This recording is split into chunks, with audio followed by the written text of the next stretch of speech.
Correction de la C1 exécutée en équipe, le voyage à Toronto, en aide à l'apprentissage, l'équipe G du groupe 221.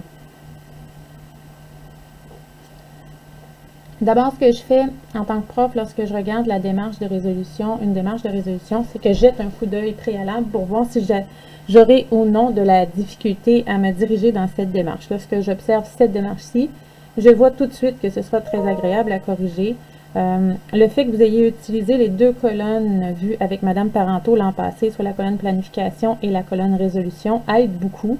L'écriture aide beaucoup. Les segments de droite tracés pour séparer les sections, c'est extrêmement clair, c'est agréable à lire. C'est certain que j'aurai de la facilité à comprendre le sens de votre démarche. Deuxième chose, dans une C1, je vais aller vérifier la présence du respect des contraintes des 4 majeurs, les majeurs et les mineurs du critère 1 que j'ai expliqué dans la petite vidéo sur la grille de correction de la C1. Alors, je vais aller voir si vous respectez les 4 contraintes majeures, puisque ce sont celles qui ont le plus de poids dans l'évaluation de cette situation. Alors, d'abord, la première contrainte majeure disait l'élève comprend qu'il doit déterminer le montant amassé par les 3 campagnes de financement. C'est fait. Qu'il doit retrouver le montant nécessaire au voyage et le montant qu'il reste à amasser pour le voyage. L'élève doit déterminer les heures de gardiennage nécessaires pour amasser le montant. C'est fait aussi. Donc, bravo pour ça, ça va bien. Les 4 majeurs sont respectés.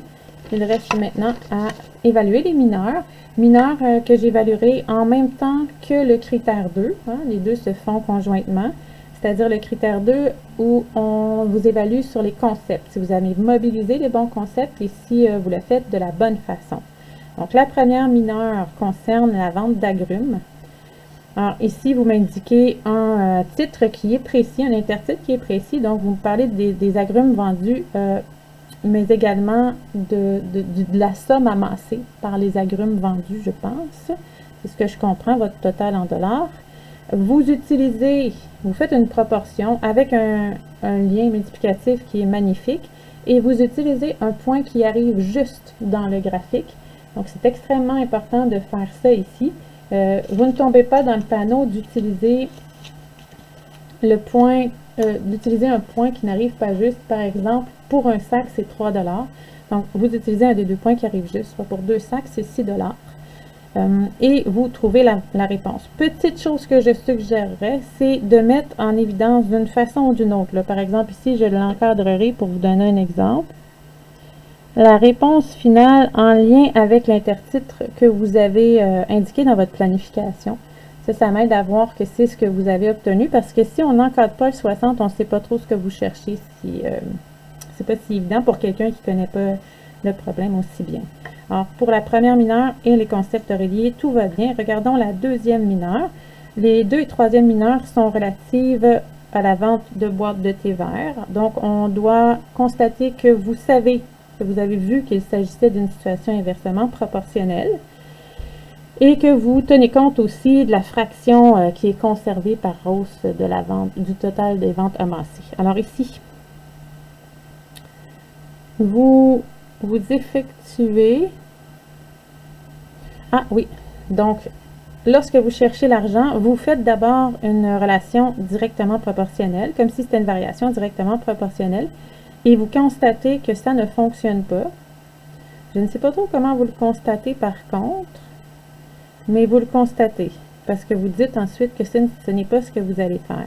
Peut-être la prochaine fois, ce serait intéressant pour moi de m'expliquer pourquoi vous ne le prenez pas, juste en quelques mots. Par exemple, vous avez peut-être regardé dans la table de valeur, puis vu que c'était pas cohérent avec le reste des données, peut-être juste m'indiquer pourquoi vous rejetez cette partie. C'est pas non plus nécessaire. Le nécessaire, c'est que vous fassiez la bonne chose ensuite.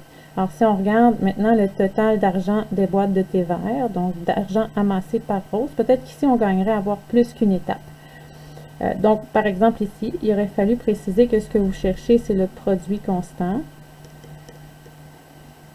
et que ce produit constant-là, vous le cherchez parce qu'il s'agit d'une situation de variation inversement proportionnelle. Je l'ai mis en abréviation, vous l'écrivez au complet lorsque vous le faites. Ça prendrait un autre intertitre ici qui me dit que vous cherchez le prix à l'unité lors de l'achat de 160 boîtes. Donc, il manquerait un petit intertitre ou une étape. Et finalement, l'argent ou le coût ou l'argent amassé par la vente de 32 de ces boîtes. Donc, il manque des sous-étapes, si on veut. Mais finalement, pas finalement, il y a encore cette sous-étape-là qui serait argent conservé par Rose. Vous le faites de la bonne façon, 144 $.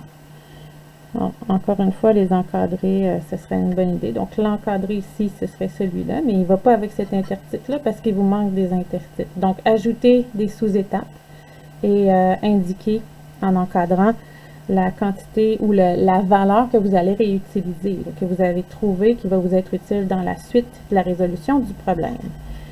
Donc, les deux mineurs rattachés aux boîtes de thé vert sont respectés et les concepts mobilisés sont les bons et le sont de la bonne façon, de façon claire. On passe aux deux dernières mineures qui concernent la vente des chandelles. Alors, total d'argent ramassé par des chandelles. On peut faire un meilleur intertitre quand même, total dollars entre parenthèses, mais bon, on comprend. Ici, il va encore vous manquer des sous-étapes, c'est sûr. Alors, par exemple, ici, vous me faites attention à un rapport. Ce n'est pas un rapport. Rappelez-vous, les 2 points sont uniquement pour les rapports. Sont utilisés pour exprimer un rapport. Ici, ce n'est pas un rapport, c'est un taux. On ne peut pas utiliser les 2 points. Vous faites une proportion afin de trouver, puisque c'est proportionnel, de trouver le coût relié au diamètre du modèle 2, puisque les grandeurs varient de façon proportionnelle. Ces grandeurs-là sont le diamètre de la chandelle et le coût de la chandelle. Vous faites la même chose ici. Attention à bien faire des virgules et pas des points. On est en système international et non en système impérial.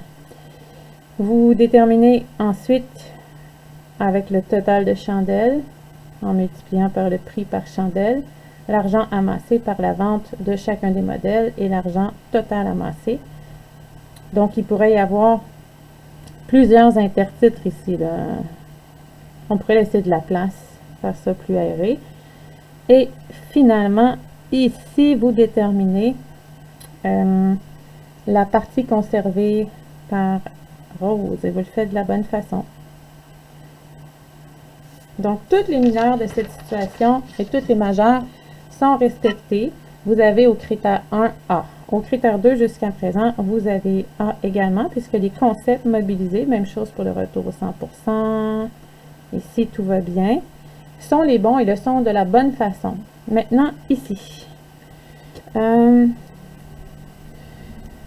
vous arrivez à 43,3 heures, et vous savez que ce n'est pas normal, que vous ne pouvez pas laisser ça comme ça. Vous décidez de mettre 43 heures 20 minutes. On va lire votre justification. Alors, vous dites, Rose devra garder, je vais m'approcher un peu, c'est écrit un peu petit. Rose devra garder les enfants pendant 48 heures et 20 minutes.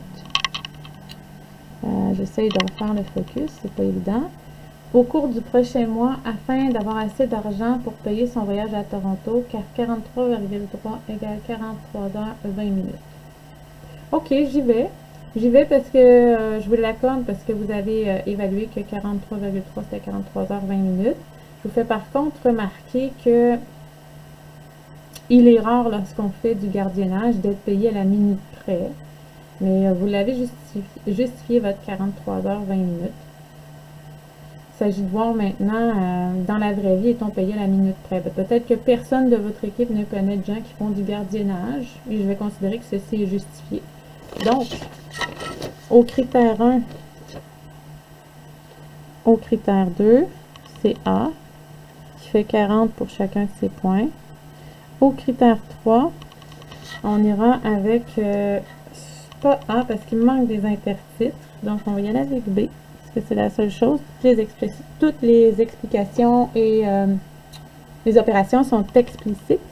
Par contre, il vous manque des intertitres. fait 96%, soit A+. Donc, attention à bien subdiviser les étapes.